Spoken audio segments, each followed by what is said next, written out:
শুধু গোল, জয় পরাজয় কিংবা ট্রফির হিসেব রাখে না। কখনো কখনো এই খেলা এমন কিছু গল্প উপহার দেয় যা মানুষের মনে থেকে যায় চিরকাল। 2026 ফিফা বিশ্বকাপে আটলান্টা স্টেডিয়ামে মুখোমুখি হয়েছিল 2010 সালের বিশ্ব চ্যাম্পিয়ন স্পেন এবং প্রথমবারের মতো বিশ্বকাপে পা রাখা কেপ ভার্দে। কাগজে কলমে লড়াইটা ছিল একেবারেই অসম। একদিকে তারকায় ভরা স্পেন, অন্যদিকে মাত্র কয়েক লক্ষ মানুষের ছোট্ট দেশ কেপ ভার্দে। কিন্তু ফুটবল যে কখনো শুধু নাম আর শক্তির হিসেব মানে না, সেটাই প্রমাণ করে দিল এই ম্যাচ। মাঠে নামার সঙ্গে সঙ্গেই ইতিহাসের পাতায় নিজের নাম লিখে ফেলেন ভোজিনহা। 40 বছর বয়সে বিশ্বকাপ অভিষেক করে তিনি হয়ে ওঠেন এই টুর্নামেন্টের ইতিহাসে দ্বিতীয় প্রবীণতম অভিষেককারী ফুটবলার। তার আগে রয়েছেন শুধুমাত্র মিশরের কিংবদন্তি গোলরক্ষক এসাম এল হাদারি, যিনি 2018 বিশ্বকাপে 45 বছর 161 দিন বয়সে প্রথমবার বিশ্বকাপ খেলেছিলেন। তবে ভোজিনহার আসল গল্প শুধু বয়সের নয়, এটা অপেক্ষা ও স্বপ্ন পূরণের গল্প। বিশ্বকাপে অভিষেক হওয়া নিয়ে কত রকম স্বপ্ন থাকে ফুটবলারদের, কারো পূরণ হয়, কারো হয় না। কেপ ভার্দের গোলকিপার ভোজিনহার হাতেই বন্দী হয়েছে স্প্যানিশ আর্মাডা। ম্যাচের পর তার চোখে জল। কেনই বা হবে না? 40 বছর বয়সে এসে বিশ্বকাপ অভিষেকে নিজেকে প্রমাণ করেছেন, অথচ এই গোলকিপারের আসল নাম ভোজিনহা নয়। ছোটবেলায় মা বাবার কাছ থেকে দূরে বড় হয়েছেন তিনি। তার বাবা ছিলেন সেনাবাহিনীতে আর মা কাজের কারণে বাইরে থাকতেন। মা বাবাকে ছাড়া বড় হওয়া গোলকিপার বিশ্বকাপে ইতিহাস গড়লেন। 1986 সালে কেপ ভার্দেতে জন্ম জোসিমার জোসে ইভারো দিয়াজের, যাকে আজ বিশ্ব চিনল ভোজিনহা নামে। বর্তমানে তিনি খেলেন পর্তুগালের দ্বিতীয় ডিভিশনের ক্লাব চাভেসে। কেপ ভার্দের হয়ে খেলেছেন 91টি ম্যাচ। 2012 সালে সই করেন অ্যাঙ্গুলার ক্লাব প্রোগ্রেসোতে, কিন্তু সেখানে গিয়ে মহা সমস্যায় পড়েন তিনি।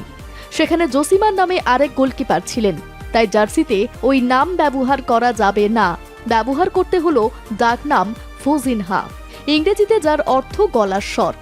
এই নামটা রেখেছিলেন তার দাদু ঠাকুমা। কিরে, তোর বেশ র্যাশ হয়েছে দেখছি। হ্যাঁ রে, কি করবো বলতো, র্যাশগুলো কিছুতেই কমছে না। অনেক কিছু ইউজ করলাম, তবুও কমছে না।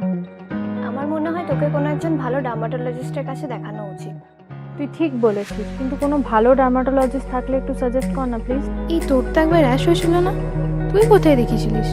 তুই একবার গৌরীদেবী হসপিটালসে দেখাতে পারিস, ওখানে ভালো এক্সপিরিয়েন্স ডার্মাটোলজিস্ট আছে।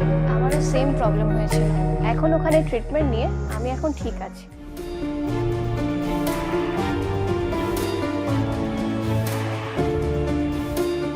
গৌরী দেবী হসপিটাল, রাজবাঁধ, দুর্গাপুর। যোগাযোগ 8001003333, 8001113333।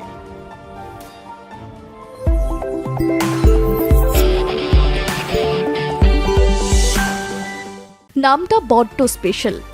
দাদু ঠাকুমাই তাকে বড় করে তুলেছেন। সেই নাম আজ বিশ্বের সমস্ত ফুটবল প্রেমীর মুখে মুখে।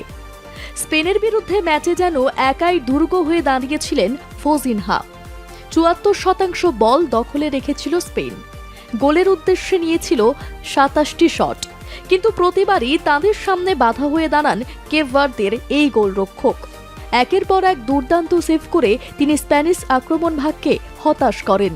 পুরো ম্যাচে 7টি গুরুত্বপূর্ণ সেভ করে তিনি প্রমাণ করে দেন অভিজ্ঞতার কোনো বিকল্প নেই। প্রথমার্ধেই তার অসাধারণ 3টি সেভ ম্যাচের গতিপথ বদলে দেয়। পেদ্রির শট, ফেরান তোরেসের আক্রমণ কিংবা লাপোর্তের বিপজ্জনক হেড, সবকিছুই নিজের দক্ষতায় আটকে দেন ভোজিনহা। দ্বিতীয়ার্ধেও একইভাবে স্পেনের একের পর এক আক্রমণ রুখে দেন তিনি। দ্বিতীয়ার্ধে চোট কাটিয়ে মাঠে নামেন তরুণ তারকা লামিনে ইয়ামাল। তার উপস্থিতিতে ম্যাচের ভাগ্য বদলায়নি। একটা সময় ম্যাচটি যেন হয়ে উঠেছিল স্পেন বনাম ভোজিনহা।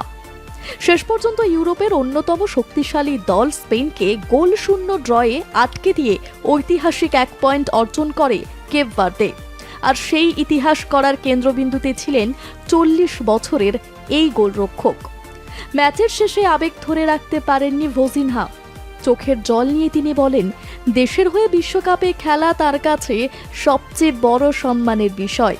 ছোট একটি দেশ থেকে উঠে এসে বিশ্বমঞ্চে জায়গা করে নেওয়া সহজ ছিল না, কিন্তু বিশ্বাস, পরিশ্রম আর দলের প্রতি আস্থা তাকে এই জায়গায় নিয়ে এসেছে। কেপভার্দের কোচও বলেন, ফজিনহার সেই কান্নার মধ্যেই ছিল বহু বছরের সংগ্রাম, অপেক্ষা এবং স্বপ্ন পূরণের খিদে। যে মানুষটিকে ছোটবেলায় উচ্চতার কারণে অনেকবার অবহেলার মুখে পড়তে হয়েছিল, সেই মানুষই আজ নিজের হাতের জাদুতে বিশ্বের অন্যতম সেরা দলের আক্রমণ থামিয়ে দিলেন। বিশ্বকাপে মাঠে নামার আগে ইনস্টাগ্রামে ফলোয়ার্স ছিল 50,000, এখন তার ফলোয়ার্সের সংখ্যা 1.5 মিলিয়ন বা 15 লক্ষ। এই সংখ্যাটাও বেড়ে যাবে। ভজিনার এই গল্প মনে করিয়ে দেয়, ফুটবলে বয়স শুধু একটি সংখ্যা।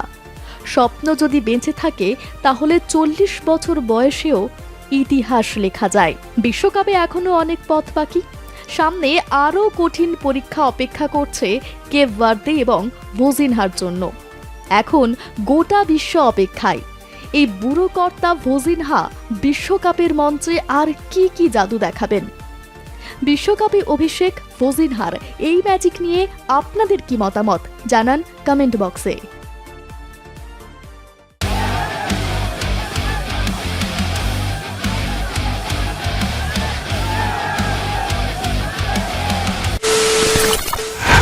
খবরের নামে প্রতিদিন সন্ধে আপনার ড্রয়িং রুমে কি শুধুই চিৎকার চেঁচামেচি খেয়ে আসে? বিতর্কের নামে চলে গালাগালি আর কাদা ছোড়াছুড়ি। এবার সময় পরিবর্তনের, কারণ আমরা কান ফাটানো চিৎকারে বিশ্বাস করি না। আমরা বিশ্বাস করি খবরের সত্যতায়। আমরা কোনো পক্ষের হয়ে গলা ফাটাই না, আমরা সাধারণ মানুষের হয়ে প্রশ্ন তুলি। চিৎকার নয়, শুধু খবর হবে যেখানে বিতর্ক আছে কিন্তু কুৎসিত ঝগড়া নেই। সঠিক তথ্য, বিশ্বস্ত খবর। নজর রাখুন আর প্লাস নিউজে।